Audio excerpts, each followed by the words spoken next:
Hi, my name is Nadra Ehrman, and I want to thank the Community Environmental Council for hosting this amazing virtual Earth Day celebration and inviting me here today. For this Earth Day celebration, I want to explore how businesses can be a catalyst for positive change and offer a framework for any professional to take steps towards more environmental responsibility in the workplace. Historically, the business sector has used the natural world as a means to an end. Conventional economic thought, exemplified in 20th century economist Milton Friedman's theory, states that social and environmental concerns are not a company's responsibility, and engaging in those activities can reduce a company's profit share. In this conventional business model, humans and the natural world are resources for business. But what if we shifted this perspective and instead thought about business as a resource for humanity and the natural world? There's a quote by Albert Einstein. It says, "We cannot solve the problems of the world with the same thinking we use to create them." This quote really resonates with me because it speaks to a freedom of letting go of a way of being that no longer serves us, and not only just on an individual level, but a larger humanitarian and collective consciousness level. And releasing old patterns in order to become more, in order to become something new, requires a paradigm shift. And the good news is that this shift is happening in business today. From the inception of B Corp designations in 2007 to the idea of conscious capitalism coined by John Macy and Raj Sisodia, who authored the book of the same name in 2013, we see the concept of humane principles and businesses growing.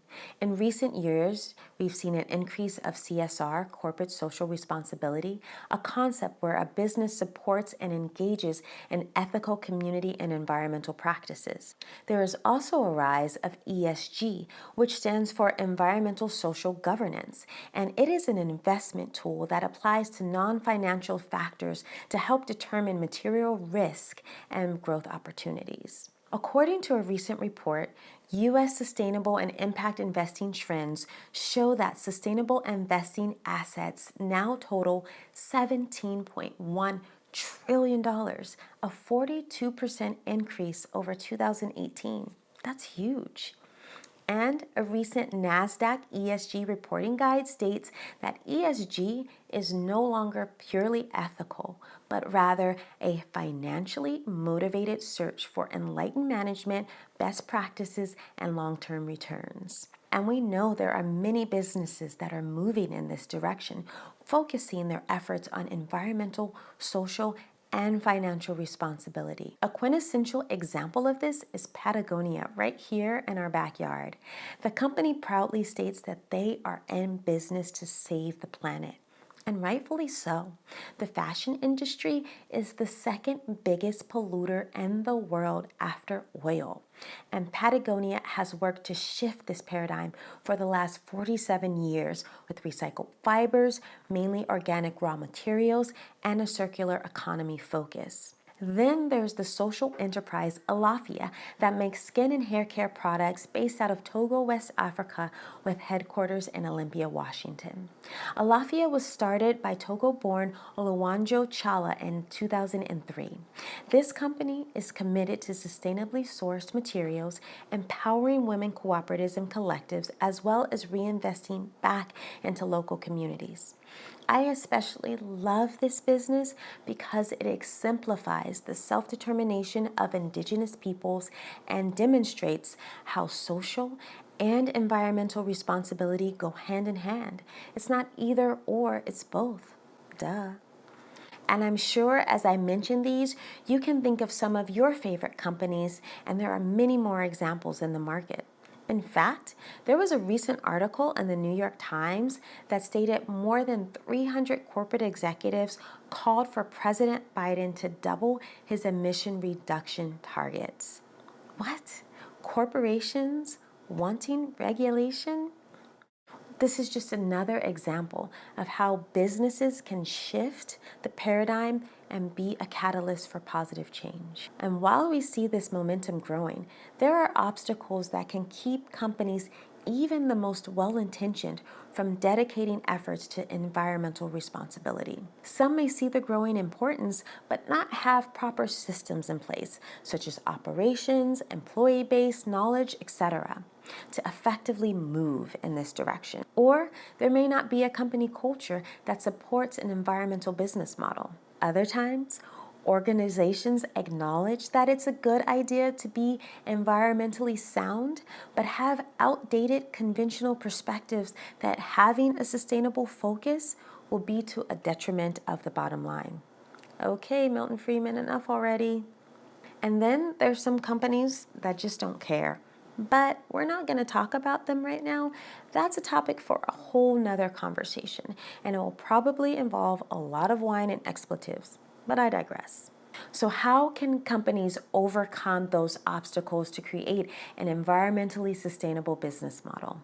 There are many certification programs, some of which I'll cover in a bit, and there are consultant companies that can assist, but the following is a practical framework to help organizations and professionals overcome common pitfalls.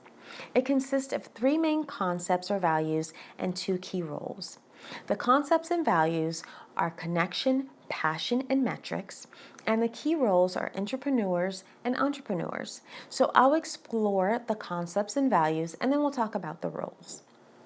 The first value is connection. In this last year, if nothing else, COVID has shown us how interconnected we are as human beings and what happens when that connection is disrupted. We also have witnessed how adaptable and resilient we can be standing behind a common goal.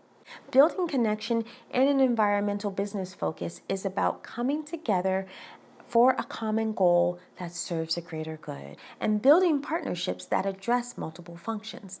A simplified example of this is an LED retrofit project that can satisfy the environmentally focused employee that wants to reduce energy usage, as well as satisfying the employee focused on lowering expenses and labor cost. The key is to look for the common ground and stay away from politics, religion, and sometimes sports. The next value is passion. Let your passion for sustainability fuel your efforts. Research new innovations, explore cutting-edge programs at other companies, create a database of inspiring findings, and introduce projects that are feasible for your organization. Then there's metrics. This concept or value merges the altruistic, feel-good aspect of sustainability with economic validation. It speaks to the assessment and measurement of inputs and outputs in order to understand true impact. So we've covered values. Let's talk about the roles of the entrepreneur and the entrepreneur. Most people know what an entrepreneur is, but an entrepreneur is an employee with a broader vision for an established company and works on projects and campaigns to add value to a company that may not have existed or are underdeveloped. There is a common perception that a company's environmental sustainability efforts have to have a top-down approach. And while executive leadership is necessary, activating engagement at all levels of an organization empowers any employee to be solution-based and proactive. This is why the entrepreneur role is so crucial. It galvanizes employees at every level of the corporate structure, provides capacity for campaigns and initiatives, and helps keep leadership accountable. Some examples to increase sustainability at the entrepreneur level include finding mentorship both inside and outside the company, exploring opportunities for improvements, and making suggestions that can add value, searching for like-minded employees, including supportive management and executives. And if an employee is at the management level, they can use their leadership position to instill values in their team, implement programs within their sphere of influence that are environmentally sustainable, and add value to the company. Let's talk about the entrepreneur. This role can be a founder, owner of a company, CEO, executive director, etc. Some examples to increase sustainability on the entrepreneurial level include securing engagement from the executive team, if applicable. Sometimes if it's a small company, you are the executive team. It includes identifying the entrepreneurs within the company, driving the company culture with clear expectations and policy, executing a thorough assessment of the company's energy, water, waste, and purchasing habits, creating a committee or designating a role within the company to create, implement, and execute objectives, assessing and strategizing capital expenditure projects, whenever possible, considering the environmental implication of business matters and decisions, and infusing the sustainability mission within the company's ethos. Both the entrepreneur and the entrepreneur can benefit from environmental certification programs, and there are many different options for this. For example, the U.S. Green Business Council is most known for their LEED certifications for both buildings and professional programs. Energy Star has a comprehensive benchmarking programs for different industries.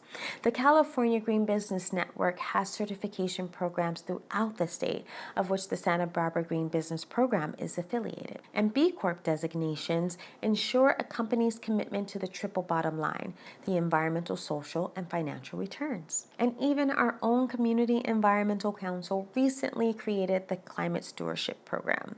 The list goes on and it continues to grow. And all these different options ensure that there is a certification or education program out there to satisfy any industry or business need. However a business decides to move forward with their environmentally sustainable business model, the one thing they can't afford to do is nothing. Make no mistake. The environmental sustainability movement within business, it's not going away, and businesses can either move toward the future or be left behind. Plus, now is a dynamic time for businesses to create more humane and environmental business models. And professionals at every level have the power to be a part of the movement. And when done with humanity, intention, and insight, businesses are primed to be a catalyst for positive change. So I ask you, are you an entrepreneur or an entrepreneur? And what can you do in your current role to implement environmental change? Thank you.